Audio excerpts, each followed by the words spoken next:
welcome to the 2016 edition of Danny Hauger Travel Podcast. It's me, Danny Hauger, and Jessica Hauger. And we are in Seattle, Washington for a very special 4-day visit to the United States Pacific Northwest, one of the most popular destinations in American and North American tourism today, and excited to see all of what Seattle has to offer. And there is so much to see here. We've just landed a few hours ago at Seattle-Tacoma International Airport, and tomorrow morning we get started right away at the Space Needle and the EMP Museum to review some of the most unique pop culture and hands-on experiences in museum and music history, and I can't wait to do that. We have arrived here at the Palladian Hotel, and we're just taking in all the sights and sounds of Seattle on a Saturday night. There are sounds emanating from the street, lots of excitement going on, plenty of brilliant and delicious restaurants to try out. And after a big dinner on Saturday night upon arrival, after driving from the Bay Area to my parents' house and then commuting with the family to make it a bit of a family trip to Sacramento, long-term parking, shuttle to the airport. You imagine, we were a little wiped out when we got in Saturday, so we had a great dinner, a big dinner, for me, chicken parmesan, and that pretty much wiped out my evening. But today, Sunday, our first full day in the Emerald City, Seattle, I would challenge anybody out there to try to do as much as we did today. The number of steps on the pedometer today, for those of you tracking your Fitbit or otherwise, 18,422. That's the equivalent of over 8 miles of walking in a single day. I gotta tell you, we got every step worth, and every investment we made paid off big dividends today in Seattle. We had a tremendous day. And let me tell you, one of the highlights of your trip when you come to Seattle is to get the Seattle CityPass. You're talking about 5 of the top attractions that you're definitely going to see on your Seattle vacation, and you're going to save 45% and have everything in one easy booklet, so you don't have to worry about the long lines or trying to decide which admission is right for you. You just grab this CityPass for Seattle and you are going to be all set. What am I talking about? Well, today, and again, challenge you to get this day in and try to do more than we did. We did the Chihuly Garden and Glass Museum. It was a world of curiosity and creativity and some amazing galleries that I've never even seen before. My mom was the one who said, hey, we got to go. Please, can we go to this glass museum? And, there were a lot of things on my list of things to do, but I wasn't really sure what it was all about and who Dale Chihuly was or what his innovation or passion was all about. But we went there, and I think Jess could kind of talk about her impressions of some of the things that we looked at. She took a lot of pictures on her phone, and she's going to be flipping through them right now. But when I went in and I saw all of the what I thought was floral patterns, coral patterns, ocean life constructions, but all done by hand-blown, carefully crafted glass. It was a sight to behold in a number of exhibits and rooms, each more compelling than the next, building in complexity, in color, in hue, in texture, and in scenery. And it was just a really gorgeous series of glass exhibits that I have never seen the likes of. I've been to San Marino in Italy and seen glass blowers in person, and was always very impressed by their craftsmanship, commitment, dedication, and the hard work that goes into crafting glass. But I've never seen a museum that really captured the essence of floral and coral, living, lighting, and the essences that Chihuly put into these exhibits. And as Jess was walking through the Grand Garden, which had dozens of beautiful flowers and plant life that was very carefully maintained in the garden, alongside these glass constructions. And they were really neat. You're going to be looking at the photos now if you're watching the YouTube video. And if you're watching the podcast, imagine some just huge glass structures emanating from the ground, amethyst, emulations, all kinds of really beautiful scenery. So, Jess, what are some of the ones that you would like to show or talk about that really inspired you, or that you're in a place that's making you think when you're naming the pieces out in the garden, because there's no names provided for many of them? So what are some of the ones that we're looking at now? I had a fun time naming them because it was like the first thing that came to my head. The first one that I saw, I thought of this as underwater tornado. The next one, hard candy dish. Alice in Wonderland. Planet in a boat. Clamshell taco bowls, very colorful. Autumn is coming, look at those colors. Christmas candles. Deep space moons. Octopus garden. Sacramento Kings thunder sticks. Ursula the Sea Witch. Maraschino cherry tree. Seaweed bush. And finally, alien hairball. And what did you think of the museum as a whole? I thought it was very, very cool. I didn't think it was going to be like that. I thought it would just be like vases and, you know, just basic shapes. And these are so cool. I loved how curly they were and how they spiraled everywhere. And just very, very colorful. Very surprised. Did not expect that. Yeah, I have never been to a glass house, and certainly not one of that caliber. So if you're in Seattle, that's certainly a stop to take on your tour. And I probably got 75 photos of that museum and all the exhibits inside and outside. Gorgeous day today, 71 degrees in July. Just a beautiful day to be outside and to get 8 miles in. Outstanding conditions. Didn't feel tired, didn't feel hot or sweaty. It's a wonderful thing for someone from California to come up to Seattle or the Pacific Northwest for the summer months and be able to enjoy. That's just one of the great things that's involved in this Seattle CityPass that I'm talking about.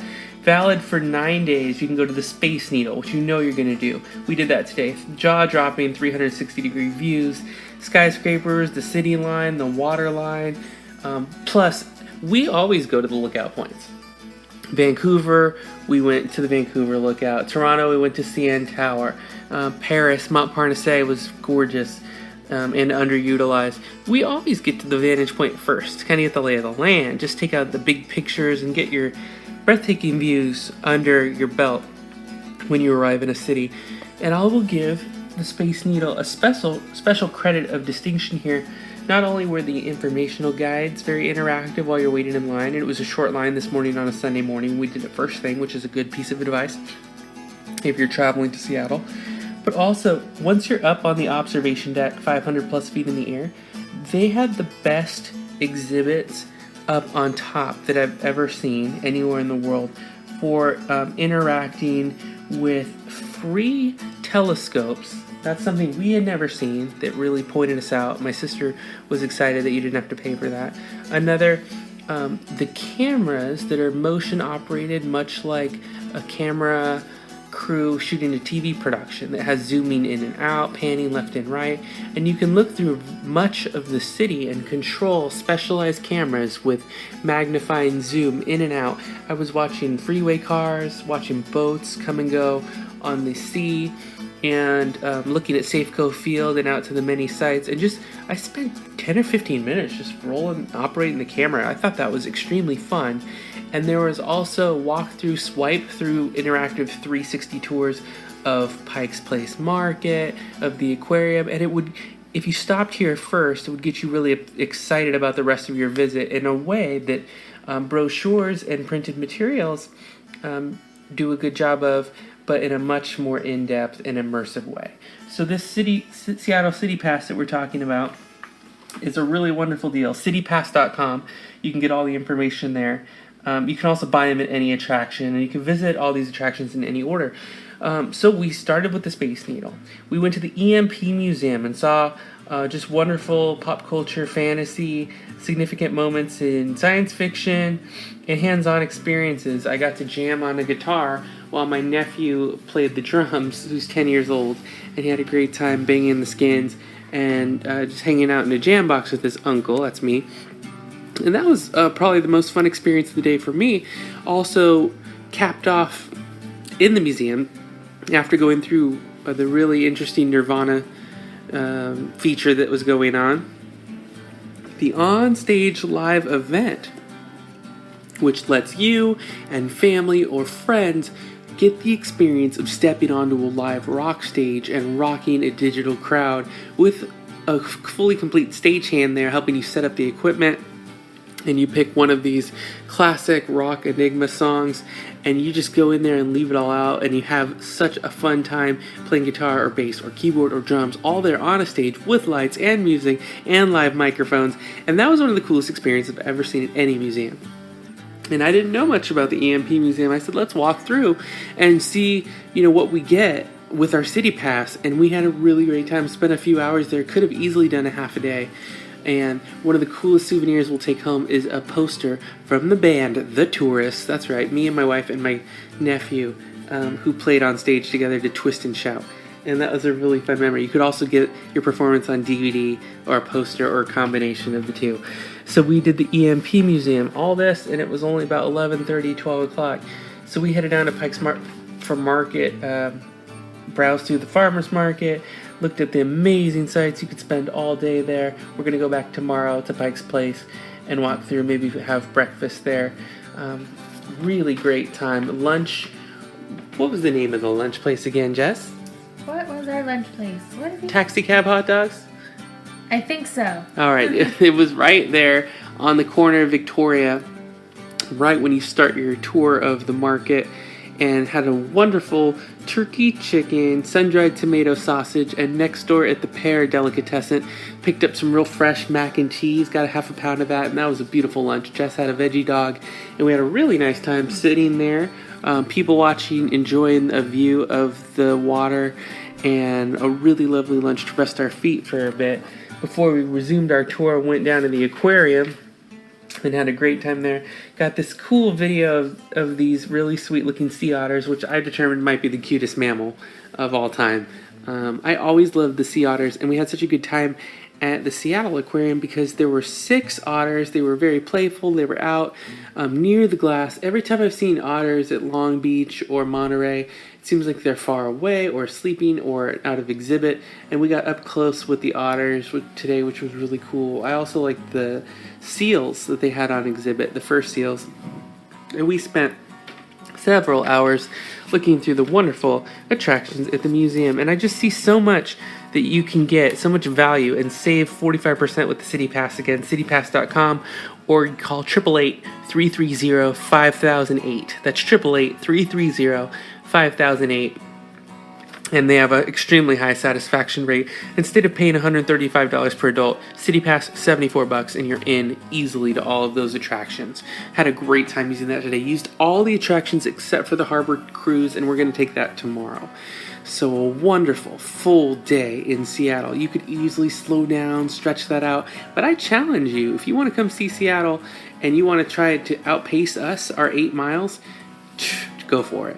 And we capped off the day with one of the best meals I've ever had in my life at Cutter's Crabhouse, again right near Pike's Place Market. It was delicious. Just a few blocks from the Palladian Hotel here on 2nd, and I had the best fish and chips that I've ever had. Something about these fries with garlic and just very selflessly spread Parmesan throughout was a delicious, flavorful burst. The cheese curds we had as an appetizer was amazing. Jess, tell them about what your food was.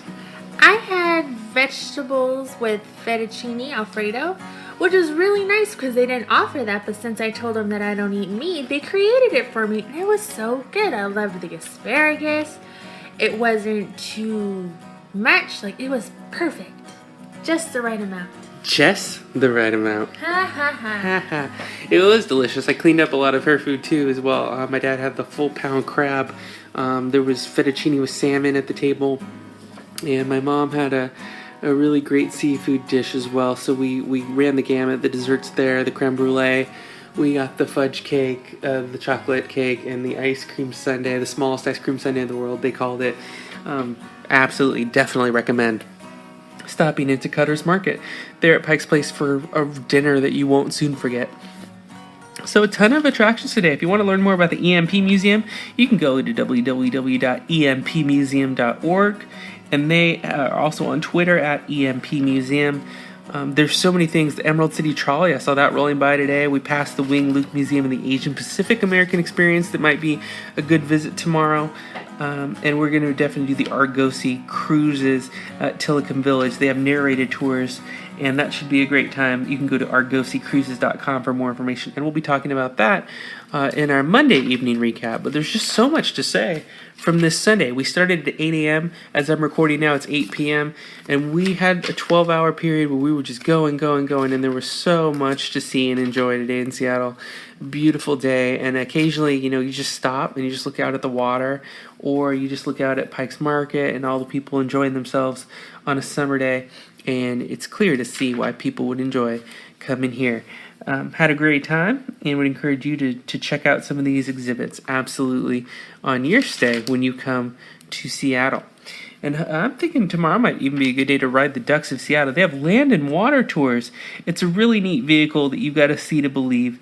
They've got entertaining captains, and I'm intrigued, and I want to check out some tours. They run every 20 minutes, and they're, I think, the amphibious vehicles that go to land and sea, and I just want to know how that works and what that feels like. So ridetheducksofseattle.com if you're interested in finding more about that. And that's a Sunday recap that really is left my feet tired enough that I think we deserve a little rest. And when you come to Seattle, make sure you hit those attractions and pick up that CityPass. Thanks a lot for listening to Danny Hauger Podcast. Well, 4 days pass in a flash when you're in such a fun place like Seattle, Washington. I gotta tell you, we had a fantastic family trip. A place where my 10-year-old nephew, my wife, my parents, and I could have memories that will last a lifetime, capped off with some wonderful side excursions like riding the duck and enjoying the duck tours, which are the amphibious vehicles that drive you down the road, and then it drove into Lake Union and became a boat and floated us around on a beautiful July summer day, and we really enjoyed that as part of our last day excitement. My nephew loved the Lego exhibit in the Science Museum, which is at Seattle Center, just next to the Space Needle. The Truly Glass exhibit was fantastic, and there's so much to do at that point. The third day, we went to Pike's Market this morning and had breakfast. A wonderful time there. Enjoyed the Daily Cafe, had a great dinner at Cutter's, one of the best seafood dinners I've ever had, and really, you couldn't ask for too much more. The weather was gorgeous in July, and we took over 400 photos, which you're going to have the joy of taking a look at on Danny Hauger Podcast on YouTube. We got to see a ton, have some really great memories. I loved watching the otters at the aquarium. Got beautiful video of that. The fish market, world famous, of course. The Curiosity Museum, and playing the self-player piano and the self-playing organ. The sight, sounds, and feel of being in Seattle is unlike any other in the Pacific Northwest, and it's certainly something to stop in and enjoy. Plan your trip now. You can go to visitseattle.org for more information, all of the latest details, food and drink, lodging information, and things to do. Apart from this podcast, I'll answer questions as well at dhxlive@gmail.com. Come visit Seattle. It's a great time. You'll have different experiences any time of year. July, the average temperature is 75 degrees, August 75 degrees. So there's plenty to do in the summer. If you like the rain, you can come in the fall. And there's just so much tourism and attractions that you can stay in. The large hotels are here, Sheraton, Westin, Renaissance. I really enjoyed staying at the Palladian, and we just had a really good time. So it was a long day getting back to the East Bay, but so many memories, as you can see right here. And it's just been another great edition of Danny Hauger Travel Podcast right here on dannyhauger.podbean.com. Don't forget to subscribe on iTunes. Come back often for the free music, and go to iTunes and Amazon to help support Danny Hauger music and keep this podcast free. Thanks to our friends at Visit Seattle and everyone made this trip possible. Jess, any last words? Seattle was awesome. That's a great way to sum it up. Thanks again for listening. This is Danny Hauger. Hoping you're having a fantastic summer, and go out, travel the world, and see all that there is to see out there. We'll see you next time on the podcast. Have a great day, everybody.